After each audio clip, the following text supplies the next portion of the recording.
দুধ সিদ্ধ পিঠে করার জন্য এই যে 250 চাল আমি ঘন্টা 2 মতন ভিজে রেখে দিয়েছিলাম। এই যে নরম হয়ে গেছে চালগুলো, কত সুন্দর। এই যে 200 গ্রাম চিনি, পরিমাণ মতো লবণ দেব, পাকা কলা দেব, তেল দেব সাদা তেল, আর ময়দা দেব 200 মতন ময়দা নিয়েছি। আর এই যে দুধ। আপনারা সঙ্গে থাকুন, দেখতে থাকুন দুধের সিদ্ধ পিঠে আমি কেমন বানাই। দাও।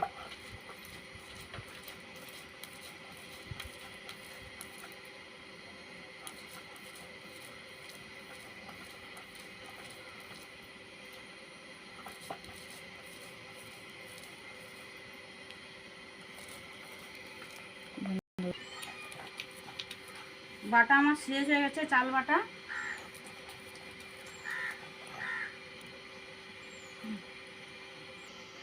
সেরকম ছিল।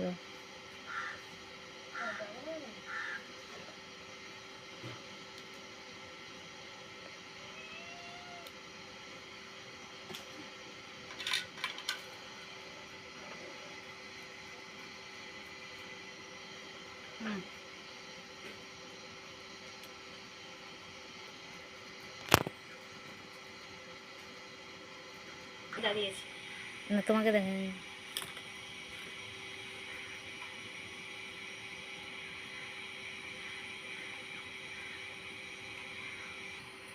কলাটা আমার মিক্সচারে করা চূড়ানো হয়ে গেছে, আমি কলাটা দিয়ে দিচ্ছি।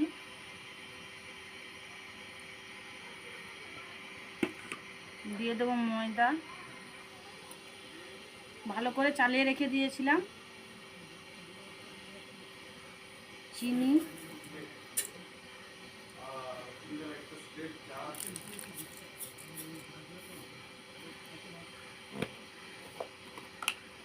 দেব পরিমাণ মতো লবণ,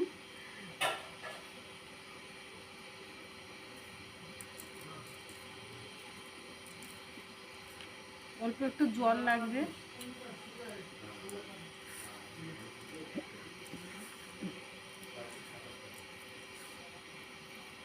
আপনারা এইভাবে বাড়িতে করে খাবেন, দেখবেন খুব সুন্দর লাগবে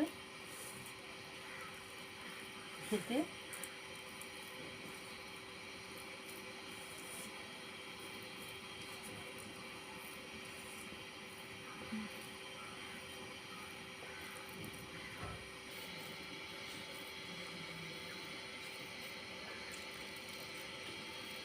অল্প একটু জল দিয়ে দিলাম।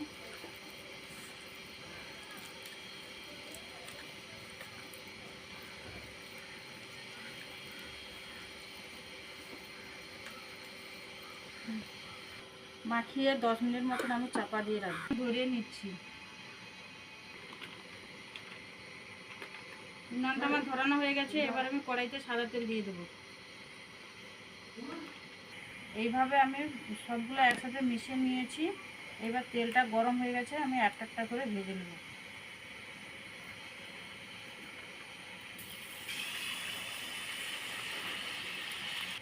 কত সুন্দর ফুলে গেছে দেখো, পুরো কি সুন্দর হয়ে।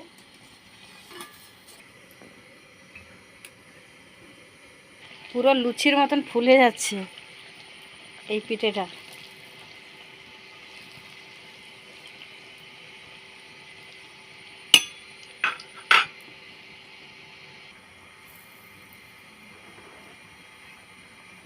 সবগুলো আর একটা হবে, ভেজে নেব।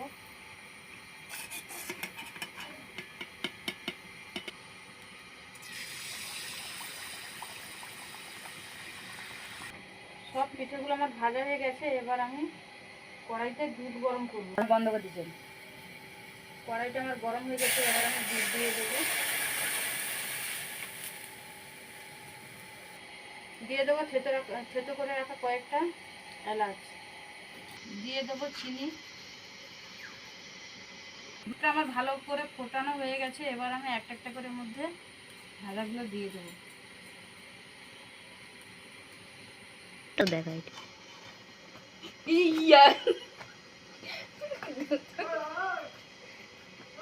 দেখতেই পাচ্ছেন দুধের সাথে কত সুন্দর ফুলে উঠেছে পিঠেগুলো।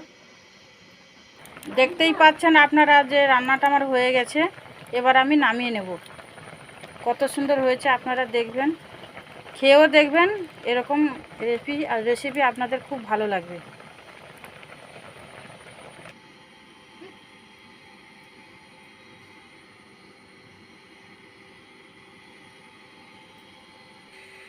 এইভাবে আপনারা বাড়িতে এই দুধে সিদ্ধ পিঠে করে খাবে। ভালো লাগলে লাইক কমেন্ট শেয়ার করবেন। দেখা হচ্ছে পরের ভিডিওতে। নমস্কার।